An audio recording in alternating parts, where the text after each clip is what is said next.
Kinumpirma ang bawas singil ngayong taon. Balita mula sa Quezon City, hatid ni Radyo Patrol, Nico Bagsig. Nico.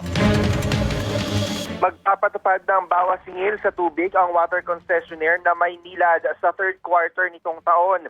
Ayon sa pahayag ng Metropolitan Water Works and Sewerage System o MWSS, rollback sa taripa ng Foreign Currency Adjustment o FCDA ang dahilan ng nakaambang kaltas sa singil na abot sa 0.34 centavos hanggang 2 pesos and 66 centavos per cubic meter simula yan sa July 1, 2026.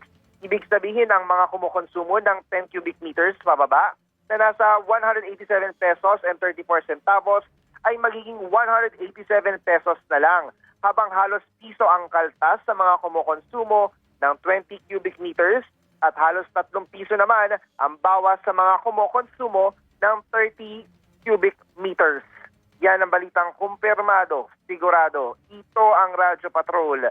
Nico Bagsik, DZMM. Maraming salamat, Nico Bagsig.